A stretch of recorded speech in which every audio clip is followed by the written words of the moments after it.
So I gotta imagine you're looking at this contraption going, what in the world is it? So let me kind of run you through my thought process. On the kayak I'm about to show you, I had two built-in flush mount rod holders. With that being said, I knew that, you know, there was definitely times that I would want to carry more than just those two rods. So I wanted to get on at a minimum 4 rods, but really have the versatility to do anything that I wanted. So I took 1-inch PVC, went and bought just a whole bag full of right angles, 4-ways, right angles, 2-ways, and just started constructing it. Now, if I can give you any word of advice, you know, start off with getting the depth of your flush mounts first. Kind of have an idea in mind. I guess that'd be the first thing to do. But start there and then start cutting and putting it together. Don't glue it. Don't glue it until you know it's exactly what you're looking for. So I'll kind of walk you through how I set it up. These two pipes here go directly into the flush mounts. They come up into right angles and come up into right angles again, which allows me to elevate and kind of give you an idea without putting it in a boat at this point. Is an elevate or an idea of what it looks like. So these go directly in. This sits back on the kayak and allows the poles to stick straight out the back. Now that comes into play later, and I'll explain to you why. I also wanted to have two different options here and here to put additional things. So you'll see in a lot of my videos I run an American flag. I'll put a piece of that video here where I run the flag in one of these. I've also run the net in it and so on. And then, of course, like always, got to have something for the GoPro. So something to mount the GoPro. And that's the perfect height. Now, let me show that to you. It's a little crazy. That's what you do when you take all the leftover connectors that you have that you've never used before and just make it to get it to the height that you want. You know, building this rod rack was to do it in a manner that was as cost effective as possible.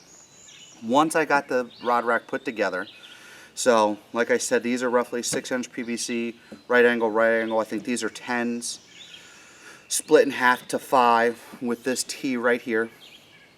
With this T it goes out and goes into another T, so all I did was cut a small piece of PVC to put it together, just to give me enough surface to glue, and then canted this so that it would stand straight up and down on the boat. Another 5-inch piece into a right angle. Now you can adjust this height. This height worked for me because I have a shallow well in the back, which allowed me to put my tackle bag, but wasn't tall enough. So this was the height that I needed. So these heights are adjustable. From that, went directly into the right angle and then started with the 4-ways. Now you'll see all these 4-ways are butted up right next to each other. So cut your PVC down, start playing with it till you get it right to it. Remember, once you get it there, glue it, quarter turn, lock it down, let it dry. So you can see it's 4-way, 4-way, 4-way, 4-way, 4-way. So 1, 2, 3, 4, 5. From there, right back into a right angle, right down into a 4-way. Another T just like the other side. Just mirror this side directly to the side here, down directly into the boat. Now,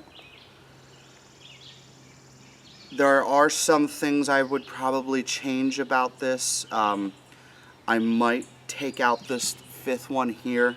I told you earlier that I wanted to carry 4 rods, but I did this strictly because this ended up being the width that I wanted. Width-wise, distance, not necessarily amount of rods. But this one was unusable for me. I couldn't get back to this one and get around to it, so this just became the permanent GoPro holder. But maybe take that one out. Maybe there's something else. I mean, God, there's so many options with PVC that you can look into. This could have been a couple different things right here. So let me give you a minute. I'm going to bring you up close so that you can really see it for a minute, and then I'm going to back out. I'll come back to you and I'll put the boat up here and I'll hook it up to the boat and we'll kind of run through its functionality. Alright, so bear with me. I'm off the tripod onto it, but holding the camera by hand at this point. So just kind of run you through it, and you know, this to give you that nice up close view. So there's the rod rack as a whole. There's what goes down into the flush mount rod holders. Here's the T that I talked to you about on the side. The 5 4-ways across the top, down the other T, back down into the rod holder. Look, I wasn't here to clean this thing up to show you guys what it looked like pretty. This is what it looks like after it's been used. Of course, you know, the PVC comes in white. I like my stuff black, but, you know, my stuff gets used, and I'm sure just like yours, so I wasn't going to hesitate to show it to you in that condition. Alright, let's go ahead and back out and put it on the boat and see what it looks like. So as you can see right here, these are the flush mount rod holders I was telling you about. One on either side. This is on an Eagle Run 12 made by Field and Stream. If you want to see another video, I have a video of that boat and a little bit of me enjoying it. So here's the rod rack. Flush mounts like we talked about, like you're going to see on a lot of the sit inside style kayaks. Here's the two stems. They slide right in and sit flush. From there, I had these rod ties that it came with, and what I'm doing with these rod ties, or rod leashes, I don't know why I'm calling them rod ties, is I'm taking them, just wrapping them up and locking it down. Very simple. That way it makes sure that the boat doesn't have the opportunity to dump this rod rack.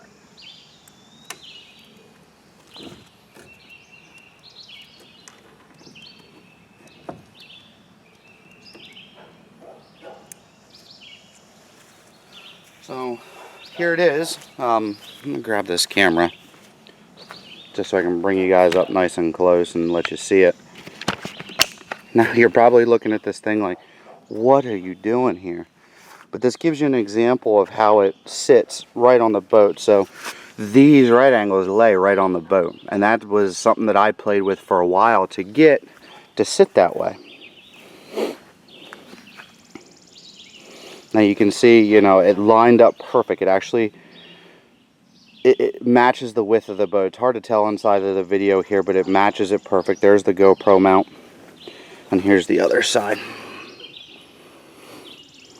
Now let me go ahead and take this camera back out, and I will show you what it looks like with some rods in it.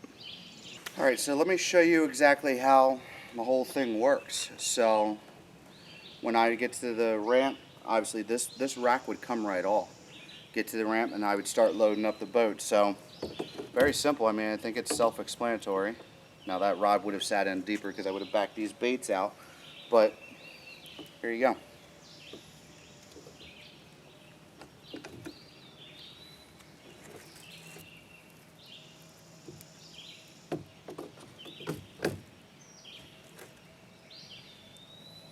Waiting to see if this kayak's going to tip. It's not on my normal saw horses. So there you go. That's it with the rods in it. Like I said, you know, this gives you the two options here to run anything additional that you want to run. I'm a big advocate for the American flag. I think we all are at this point in time. But whatever your home country flag might be, it gives you the opportunity if you want to put one of those in there and fly that. This I kept for a net. Sometimes I'd put pliers in. It really all depended on what the day was and what the day held. So this is it, and this is what I ran all summer last summer. Really enjoyed the boat. The boat was nice because I had the opportunity to be able to put my son in. A 7-year-old small kid could slide right up in here and put his feet up in the bow, and we could sit in here and paddle around together, which was a great time, and we really enjoyed doing it. But this is about the rod rack. So I talked to you a little bit earlier, so I want to explain why this thing is canted back like this. So when I built it, I knew that I did not, after running these flush mounts for about 2 or 3 days, knew that I did not want my rods to stand straight up. I say that candidly now because now I'm running the Yak Attack Black Pack on my new boat, my Jackson, and the rods stand straight up. But I knew with this boat I didn't want that to happen, so I wanted the rods to stick back. And why is that? Well, we get into a lot of backwater when we're fishing. You know, that's really where I enjoy to be. And when you get into that backwater, sometimes you're blowing through areas that are this small and trees overhang and so on and so forth. So you're getting caught up in those limbs. You got to remember to take the rods out, and then you got to shove them in the bow of the boat. You know, I knew I wanted to get these down as low as possible, and like I said, I'll cut to another video where you can see them actually in action. But I wanted them low. I wanted to, if possible, avoid having to take them out, which I do with my Jackson now. When I paddle up and I know that it's gonna be too low for me, I have to take all the rods out, turn around, take all the rods out, lay them down, paddle through, then put them all back up, you know. So that's it. I hope you guys like it. If you have any questions, you know, please put them in the comments. I'd be glad to answer. I know it looks interesting, but I'm going to tell you, you know, it's functional. It works. It does exactly what it's supposed to do. I've never had a downfall. Now, a lot of guys approach me about why don't you put rod leashes, and that's something you can add at any point in time. You know, just a quick bungee cord here, wrap around the rod, whatever the case might be. You could do that, and maybe would have been something if I didn't upgrade boats. I would have done, but I'm going to tell you, I've never had a problem with it. You know, sitting in here, being able to turn around, I was able to turn around and pull any rod without concern. So, try it out. Like I said, if you have any questions, let me know. I'll be glad to help you out and answer it. So let me give you a close-up of the rod rack with the rods in it. So, like I said, please excuse this. You know, I just didn't take the spinnerbait off before I threw the rod in there. But this gives you an idea of what it looks like. Here's from, let me sneak up in here. Here's back to front. And once again, there's that fifth one that we talked about right there, that if I had to do over again, and maybe I'd have found another option to put there. Rods sit nice, some flush, you know, you happen to see most of my bait casting rigs, but I ran spinning rods in there, never a concern, nothing to worry about. I can give you front to back, so there it is. So make sure if you like it, thumbs up. If you don't, thumbs down. You know, let me know what I could do to get better at it and what I could do to help. So if you don't mind, take a moment, click on that subscribe button so I can continue to show you anything that's cool and budget friendly. For now,